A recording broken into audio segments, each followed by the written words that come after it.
Feeding you too?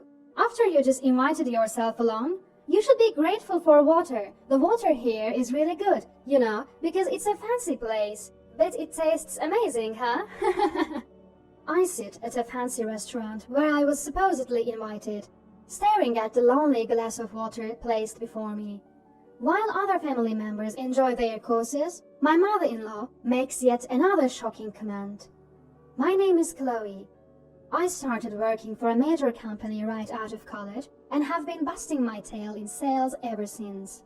My parents always nag me about getting married whenever we meet. Finally, giving into the guilt aren't great, but it's a relief to have someone manage the home. While supporting him, I occasionally put in overtime to revamp sales materials and make more in performance bonuses. But months go by, and Ricky shows no sign of wanting to work again. I suggested, how about you start working part-time? Ricky declines, saying it's not viable for his future. He starts getting irritated whenever I inquire about his job search. He might be relaxed because he is still getting unemployment benefits, but it keeps me anxious while his endless job hunt continues. Eventually, Ricky starts saying, "Give me money." It seems he's burned through all his savings from when he was single. I don't know how much he had, but his lifestyle did seem pretty extravagant after becoming a stay-at-home husband. He'd buy indoor exercise equipment because he had time or bring home trending video games. If it's like this just from what I see, he must have been reckless with his spending. But now, with his unemployment benefits gone, I'm the one supporting us. In exchange for Ricky taking on the household chores, I've been covering most of the expenses, from rent to utilities, groceries, and daily necessities, out of my paycheck. Yet, I can't afford to give more.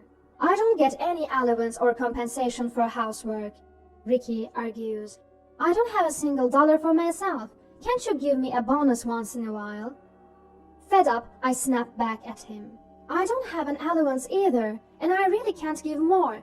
I get why you want a full-time job, but just get any job for now, even part-time. We can't keep going like this. Our arguments over money have become frequent, but they always end in a stalemate. Eventually, Ricky started receiving financial help from his parents, which strained my relationship with them. Visiting his parents, my mother-in-law preaches, "A woman should silently support her husband, make more money and let my son be free." This has only driven a wedge further between me and his parents. One evening, Ricky surprises me by suggesting that we go out to eat. Apparently, he's secured reservations at a high-end local restaurant rumored to be a hidden gem. He happily tells me he's made reservations for 4, including his parents. I cautiously ask if he can afford such a fancy place. Then, Ricky looked away for a moment and began to speak. Actually, turns out he'd secretly taken a part-time job. He explained that it was a short daytime shift, and given our past arguments about him working full-time, he didn't know how to tell me. So, in part to apologize for all that's happened, I reserved us a nice restaurant. I was touched. If that's the case, I'll happily accept the invitation, I responded. There were many questions I had about his workplace and job, but Ricky said, "We'll talk about it at dinner," keeping the details vague.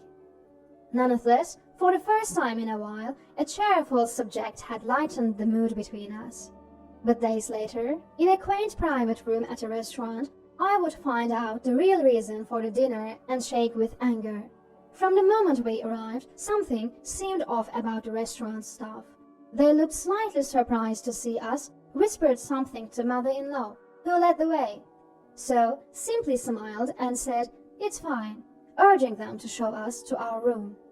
Once inside, she designed seats for everyone. My seat was, as always, closest to the entrance. It seemed to be a family rule, regardless of whether the meal was Ricky's way of apologizing to me or not. I obediently took my seat. Then the first dish arrived, and that's when things got strange. The waiter halted, looking troubled as he entered the room. My mother-in-law gestured toward my father-in-law with a rarely seen elegance, saying, "He is first, then me, followed by our son. I can't wait to see what courses we'll get." Relieved, the waiter then served the dishes in that order: father-in-law, mother-in-law, Ricky. And that's when they started explaining the dishes one by one. Finally, it dawned on me that my meal hadn't come yet. I decided to speak up after the waiter finished explaining. "Excuse me, I haven't received my food yet." In front of me, all I had was water, courtesy of my mother-in-law, who'd said, "Water will be just fine for her." The waiter's eyes widened as he began to say something, but my mother-in-law cut him off, laughing. "Oh, Chloe, you're so audacious. A daughter-in-law is a stranger in the family. You think it's okay to come uninvited to our family dinner and then demand a meal? Water is more than sufficient for a woman as rude and clueless as you. And hey, this is fancy water from a fancy restaurant. You should appreciate it." I didn't have a problem with only having water since I wanted to enjoy the food's flavor anyway, but this was simply outrageous. My mother-in-law then hustled the flustered waiter near the entrance, telling him to leave the room and adding insult to injury. "Pay $1,000 for that water. You don't get the chance to drink water at such a nice place often, so consider it a bargain for the time you've spending in this lovely room. Feel free to take your time until we're done eating." I felt a surge of anger boiling up from the pit of my stomach. I glanced at Ricky, hoping he'd say something, but he just continued eating, unfazed. My father-in-law was no better, sipping his drink as if he hadn't heard a thing. It dawned on me that they'd planned to stick me with the bill from the beginning. I felt utterly defeated. I had been genuinely happy when Ricky got a part-time job and said he'd treat me with his salary. But that was all a lie to lure me into this harassment. I was so fed up that I even found it foolish to get angry. "Fine," I agreed. "I'll pay for the water and leave first. Please enjoy your time as a family." As I left the room to settle the bill, I could hear their crass laughter echoing into the hallway. The observant waiter noticed my exit and mentioned that although he couldn't serve the pre-ordered course meal, he could prepare other dishes. I thanked him for his kindness but said I'd only pay for the water and leave. Then the waiter told me the water was free, so I promptly left the restaurant. Seeing Ricky's behavior today solidified my decision to divorce him. For a long time, Ricky was jobless and hardly attended any interviews. Once he found out there'd be no money, he conspired with his parents to blame me. Today's series of harassment was the last straw. I no longer felt any shred of love and knew I couldn't continue being married to him. As soon as I got home, I started packing, intending to leave everything else behind. My new life would have no trace of Ricky. Reflecting on it, our home was filled with Ricky's hobbies, and I didn't have much stuff anyway. I'd been saving money ever since Ricky's business went under, not knowing how long we'd be financially strained. I dragged the large suitcase I'd used during my college travels and headed to the hotel where I would stay for the night. The next morning, I felt incredibly refreshed as I ate the hotel breakfast before heading to work. It had been ages since I'd enjoyed a breakfast like this. Usually, it's just a slice of toast with no jam or butter, due to my tight budget. I was impressed at how hotel services have improved recently. On my way to work, I stopped by the city office to pick up divorce papers from the after-hours window. Although only my part had been filled out, my spirits lifted surprisingly high now that I'd decided to divorce. It seemed I had been much more miserable in this marriage than I'd initially thought. Shortly after arriving at the office and starting work, I noticed a commotion in the neighboring department. As I continued to work, chatting with a colleague sitting next to me, wondering what's going on, the noise slowly but surely moved closer until it reached our department. "Hey, Chloe, get out here! You think you can run away just because you didn't come home? Mom and Dad say they'll forgive you if you come out now and apologize." I stood up, shocked. I couldn't believe Ricky and my in-laws were actually standing at the entrance of my office. As soon as they saw me, their faces turned even more hostile and they approached me directly. My mother-in-law thrust a receipt from last night's dinner at me. "I told you to pay $1,000 for the water, didn't I? You, the wife of my son, have set a trap for us. What a disgrace!" Ignoring the attention from around, Ricky and mother-in-law yelled at me. While they were doing this, my father-in-law looked around the room with an "I'm not involved" expression, just as he had the day before. I was astounded that they would go to such lengths, even taking time off to harass me like this. But no matter how aggressively they push, I had no intention of giving in. If I'm a stranger to your family, why should I pay for the meal? I don't appreciate being harassed at my workplace. If you keep disrupting, I'll call the police. Upon realizing that I wasn't going to pay, Ricky suddenly lifted a computer monitor from a nearby desk. Mother-in-law, seeing this, picked up a phone and said, "We'll show you what happens when you defy us," and slammed it on the floor. Screams and commotion spread among the female staff, throwing the room into chaos. As a worked-up mother-in-law and Ricky began hurling things with their flushed faces, father-in-law finally spoke. "If Chloe had just paid up, none of this would have happened. Sorry for causing you all trouble. She can clean all this up."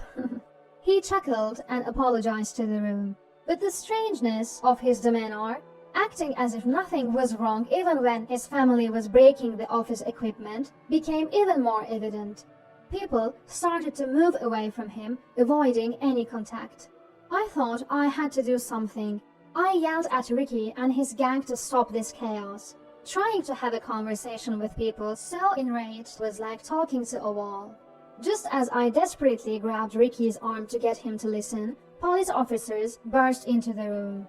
Apparently, someone from the next department over had called the cops when they started throwing office supplies around. Ricky glared at me. "You called the cops?" he yelled, and punched me in the face. Immediately, 3 officers surrounded him, tackling him to the ground. It was like a scene out of a TV drama. They arrested him on the spot for assault. Later that day, the company's CEO, myself and Ricky's parents all ended up at the police station. The company filed a report for the damaged property. I consulted a lawyer about the harassment I'd been facing, but proving some aspects, like what happened at the restaurant and Ricky's refusal to contribute financially, was tough. My lawyer suggested settling. Negotiations got complicated when Ricky lawyered up, but eventually we agreed to a divorce with no division of assets and a payment for emotional distress due to Ricky's workplace violence. Meanwhile, the assault case wrapped up in 2 quick months, and I received compensation for my injuries. As for the damages to the company, taking legal action wouldn't yield much money and would be time-consuming.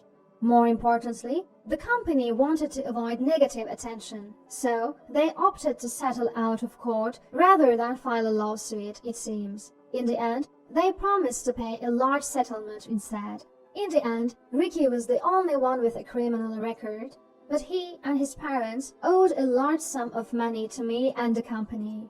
They somehow covered it with their retirement funds, leaving them practically broke.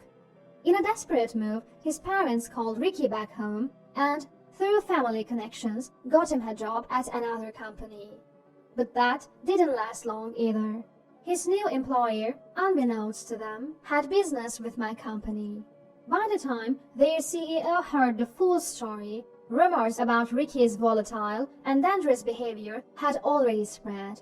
Encouraged by the boss who values the company's image, Ricky decided to quit his job. Maybe he was already uncomfortable.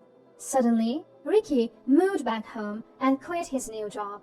Rumors started in the neighborhood and eventually reached my in-laws' workplace, revealing Ricky's criminal past. Not only were they subject to criticism just for harassment, but they were now known as dangerous people who broke into their daughter-in-law's workplace and destroyed property. When this story spread from colleagues to bosses, both of my in-laws were fired, despite being close to retirement. They started to reach out for help through a lawyer. I told the lawyer I didn't need any more reports and realized there is no need to rush into marriage. Fortunately, my parents have stopped pushing me to get married. Maybe they feel guilty about something because of this incident, but they've stopped even mentioning the M word. I feel bad for my parents, but it's better this way. Now, I'm focusing on contributing to company that I've troubled. I've been assigned new projects and am enjoying the most fulfilling days of my life.